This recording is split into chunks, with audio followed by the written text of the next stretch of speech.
Hello students, myself Ruby Mangla, Assistant Professor of Commerce. I'm from Government PG College for Women, Sector 14, Panchkula. हम इस chapter को cover करेंगे इस video में। वो चैप्टर है इंटरनेशनल प्रोडक्ट लाइफ साइकिल।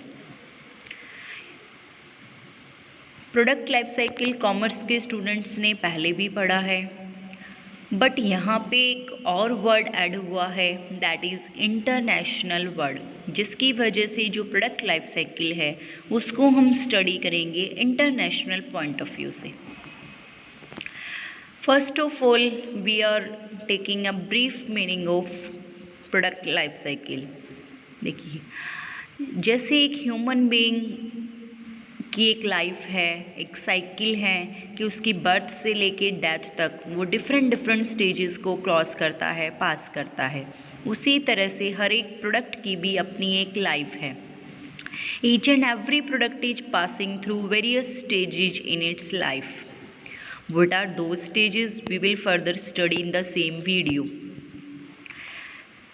एक ही फर्म है, उसका एक ही प्रोडक्ट है, बट वो प्रोडक्ट अलग अलग कंट्रीज़ में अलग अलग स्टेजेस पे मिलेगा।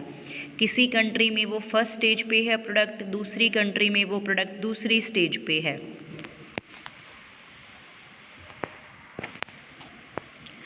Now just have a look about the definition of product life cycle. What is the definition of product life cycle? According to W.J. Stanton, the product life cycle concept is the explanation of the product from its birth to death, as a product exists in different stages and in different competitive environments. Product life cycle क्या बताता है? Product life cycle हमें explain करता है एक product की life के बारे में, उस प्रोडक्ट की स्टार्टिंग से लेके, बर्थ से लेके उसकी डेथ तक, एंड तक के बारे में हमें प्रोडक्ट लाइफ साइकिल बताता है। Product life cycle is describing the various stages through which a product goes. Product life cycle हमें बहुत सारी वो स्टेजेस के बारे में जानकारी अवेलेबल कराता है, बताता है, जिनके थ्रू एक प्रोडक्ट अपनी लाइफ में गो थ्रू होता है। अब हम पढ़ेंगे वो स्टेजेस कौन कौन सी हैं। We are talking about that a product has a life, a product is passing through various stages, कि वो एक प्रोडक्ट अपनी लाइफ है, वो वेरियस स्टेजेस को पास कर रहा है, गो थ्रू हो रहा है। तो कौन कौन सी वो स्टेजेस हैं? Normally there are 4 stages of a product. These 4 stages are introduction stage, growth stage, maturity stage and decline stage. जिस तरह से कि इंसान की स्टेजेस होती हैं कि शुरू में एक बच्चा है, देन थोड़ा बड़ा हो गया है, टीनेजर हो गया, अडल्ट हो गया, then in the last aged old हो गया, and in the end the person is died. इसी तरह से एक प्रोडक्ट की भी स्टेजेस हैं। First stage is introduction stage, second is growth stage, third one is maturity stage and fourth one is decline stage. You can see these 4 stages in the curve.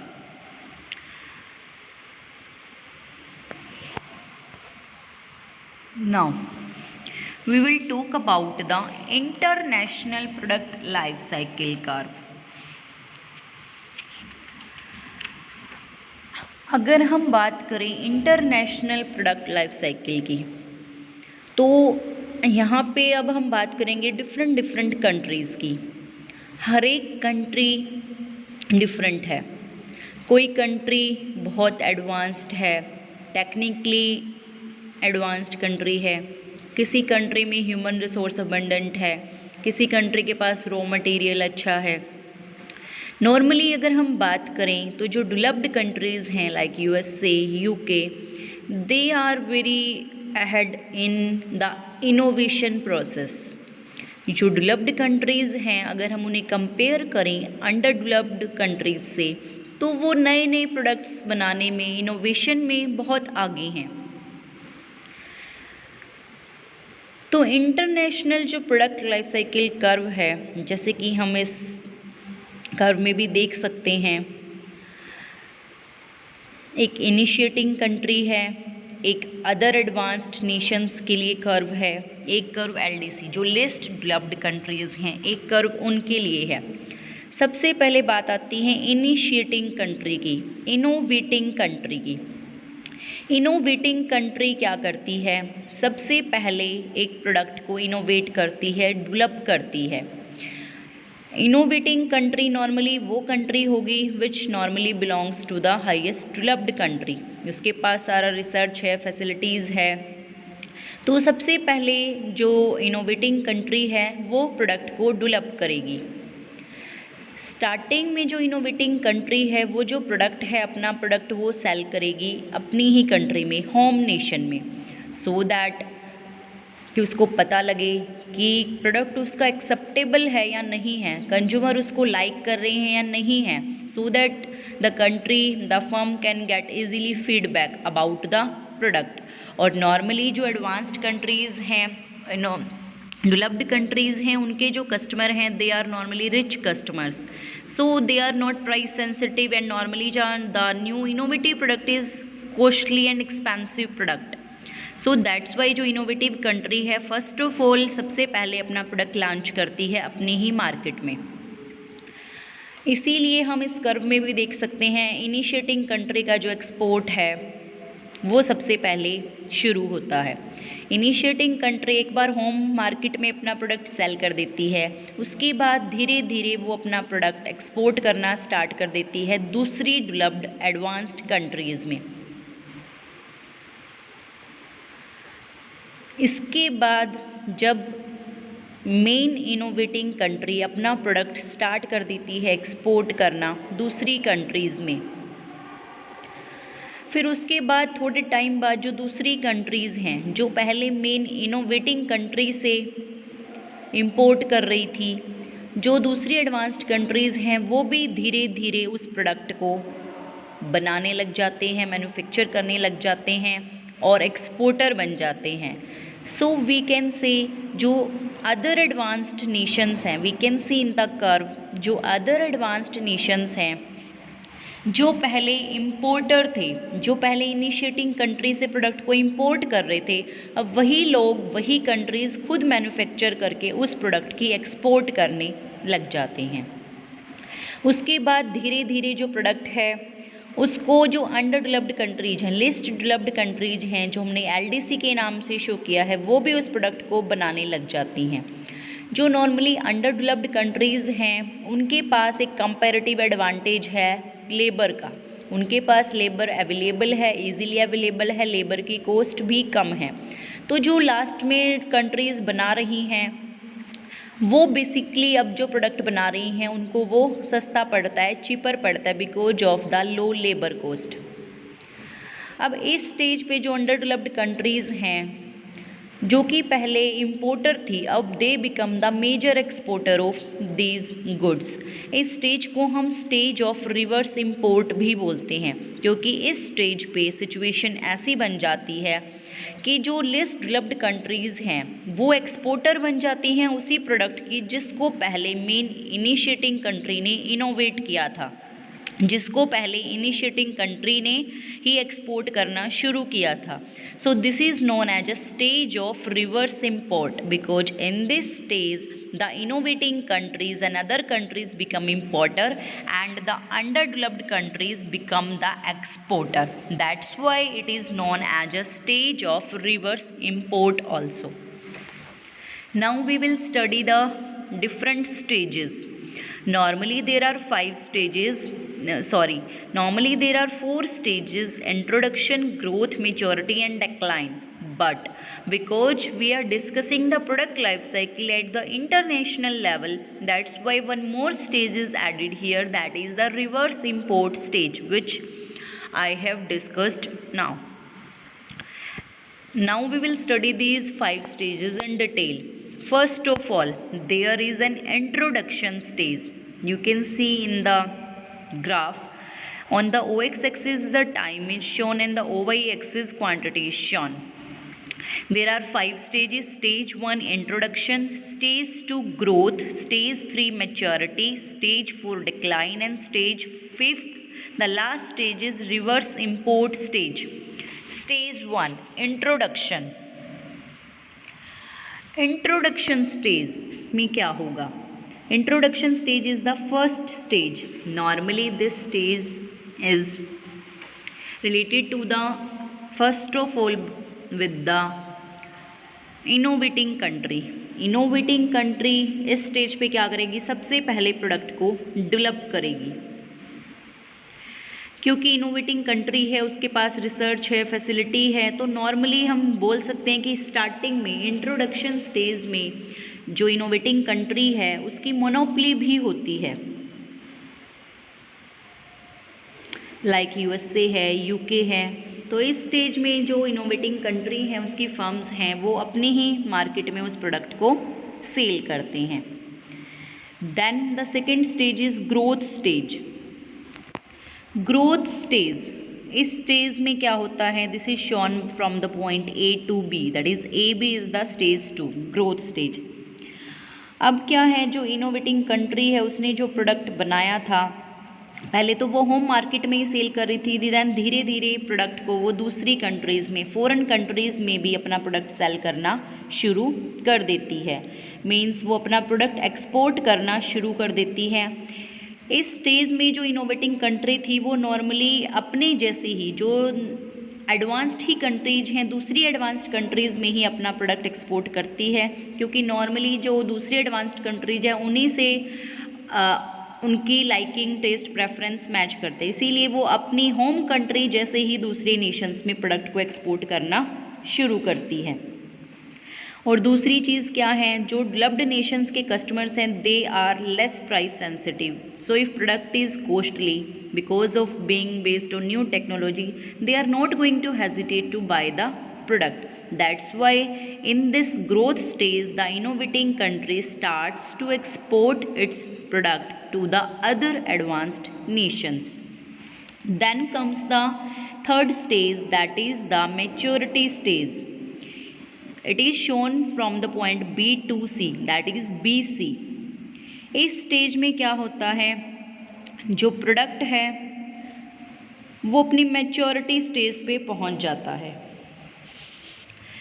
जिस country ने उस product को बनाया था उस country के लिए वो स्टेज मैच्योर हो जाता है, मैच्योरिटी स्टेज पे पहुंच जाता है, क्योंकि इस स्टेज पे जो दूसरी कंट्रीज़ हैं वो भी प्रोडक्ट को कॉपी करना, बनाना शुरू कर देती हैं अपने लेवल पे.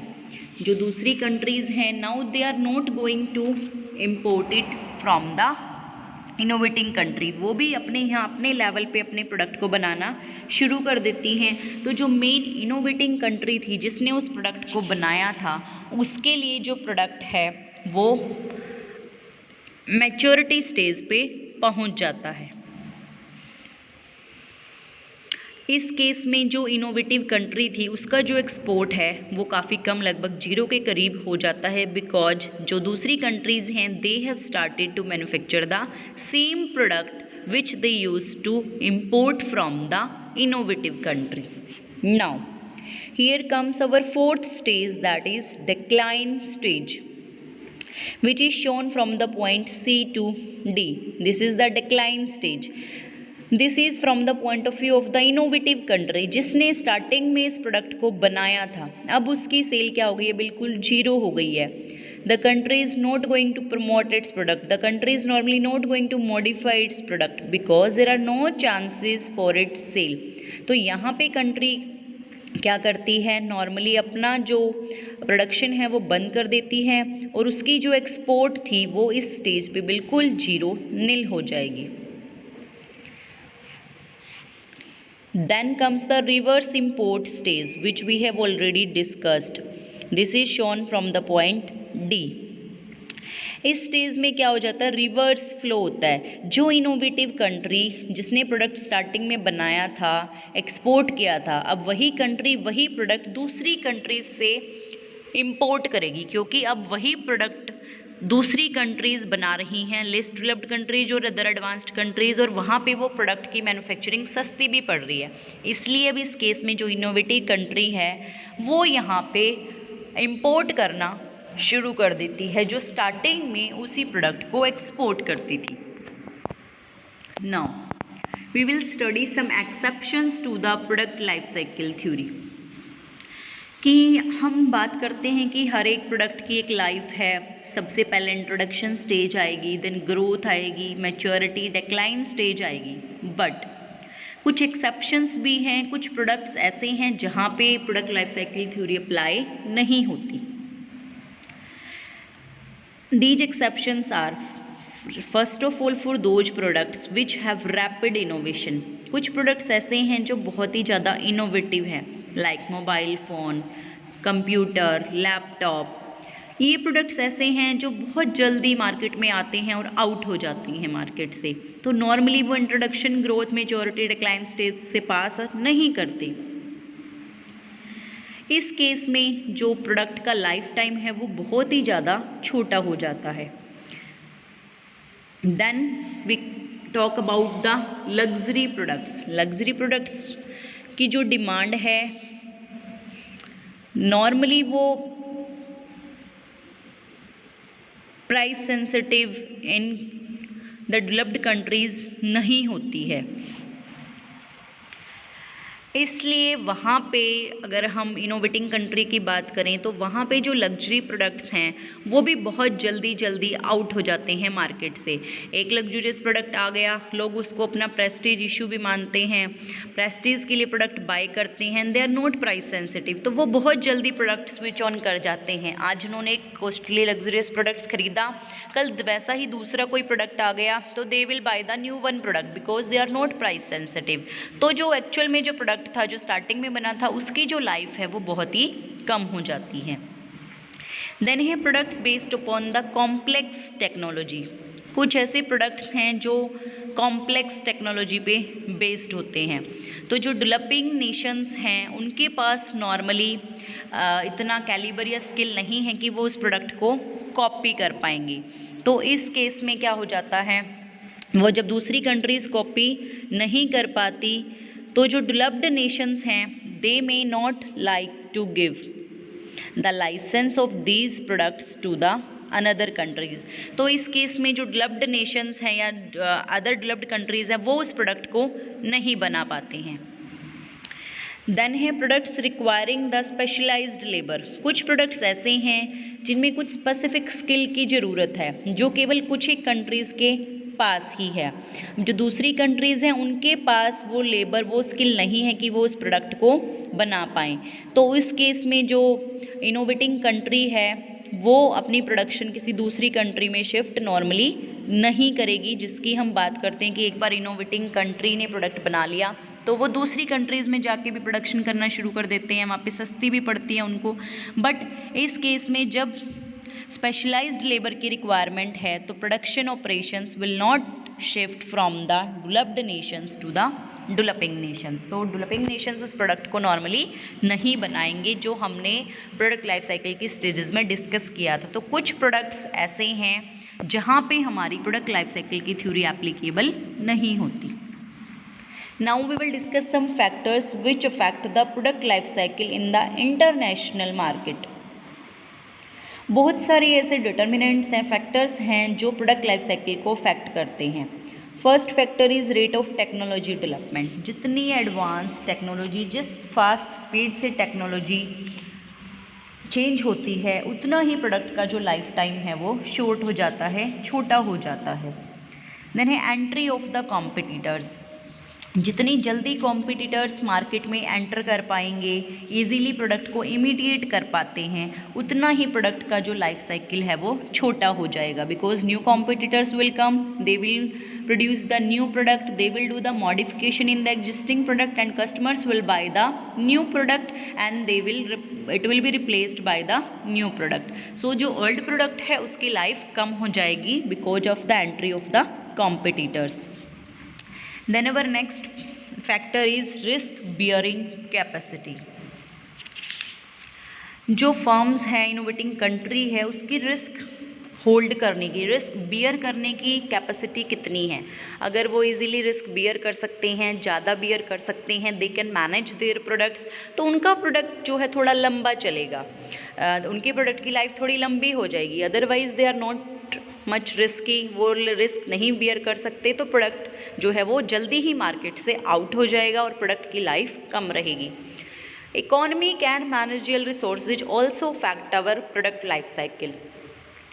एक फर्म के पास अच्छा मैनेजमेंट है, अच्छे रिसोर्सेज हैं, पैसा है, तो कंपनी अपने एग्जिस्टिंग प्रोडक्ट में भी मॉडिफिकेशन कर देगी, चेंजेस कर देगी, प्रमोशन पे खर्चा करेगी, अवेयर करेगी लोगों को प्रोडक्ट के बारे में।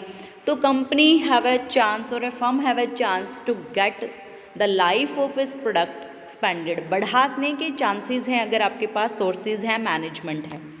देन है government policy. Sometimes government policy, government rules and regulations also affect the life of a product.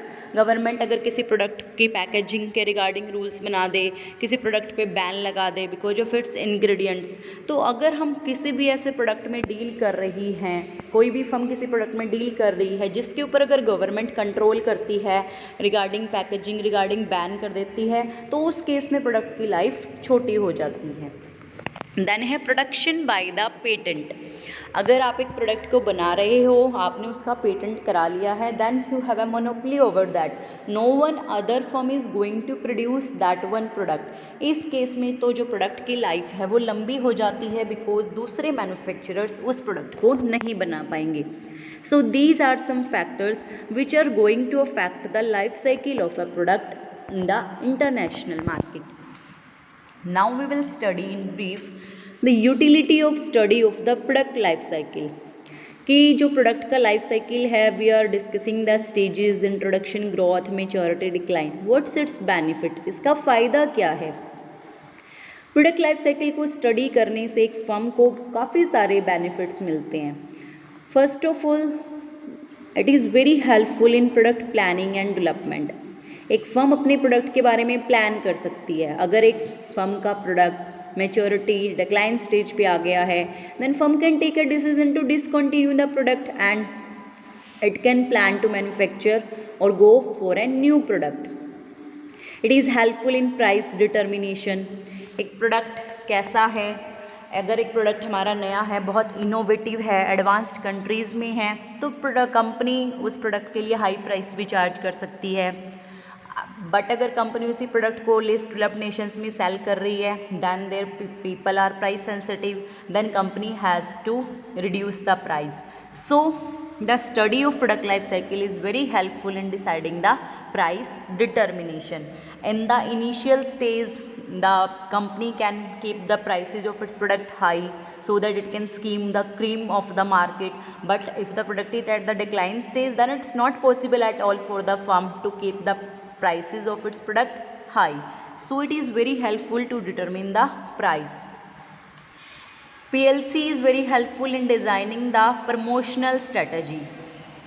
कि कंपनी अपने प्रोडक्ट को कैसे प्रमोट करेगी, किस चैनल के थ्रू प्रमोट करेगी।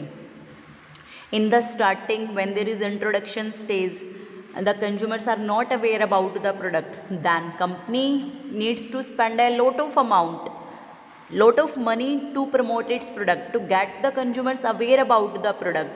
But in the decline stage, company is not going to spend too much money for the promotion purpose because company knows now it is the end stage, now it is the decline stage, there is no benefit to promote the product at this time. So the product life cycle is very helpful to design the promotional strategy. It is very helpful in estimation of the profit. Company can easily know, company can estimate what it is getting, what earning a company can get in the introduction stage, growth stage, maturity stage and decline stage. Company knows very well that in the initial stage it may face some losses because consumers are less, consumers are not aware, but company can very well estimate that whenever there is a growth and maturity stage, company can earn a handsome amount of profit. So company can estimate its profits. It is very helpful to identify strong and weak market segments. Company को पता लग जाता है कि कहाँ पे उसका product strong है, कहाँ पे उसके प्रोडक्ट की सेल है, कौन सी ऐसी मार्केट्स हैं जहाँ पे उसका प्रोडक्ट वीक है, कहाँ पे सेल्स नहीं है, कहाँ पे उसका प्रोडक्ट डिक्लाइन स्टेज में है. तो company can easily identify strong and weak market. Similarly the firm and companies can identify strong and weak products. एक कंपनी 2 प्रोडक्ट बना रही है जो अच्छा चल रहा है, पता लग जाएगा कंपनी को which product is strong, and वही कंपनी दूसरा प्रोडक्ट बना रही है, company can easily identify which product is weak, which has easily passed into the decline stage. जो प्रोडक्ट जल्दी डिक्लाइन स्टेज में पहुंच जाता है, company can easily identify the strong and weak products. It is very helpful in the sales forecasting. Company जो है इसकी help से, प्रोडक्ट लाइफ साइकिल की हेल्प से सेल्स को भी एस्टिमेट कर सकती है कि इंट्रोडक्शन स्टेज में हमारी इतनी सेल्स होंगी, ग्रोथ पे सेल्स हमारी बढ़ जाएंगी, मैच्योरिटी पे हम we will reach at a saturation point, फिर हमारी सेल्स डिक्लाइन होना शुरू हो जाएंगी. तो कंपनी जो है वो एडवांस में ही अपनी सेल्स की फोरकास्टिंग कर सकती है. So ultimately we can say the product life cycle is very beneficial for a firm to plan various things regarding the firm. Thank you so much for listening and watching the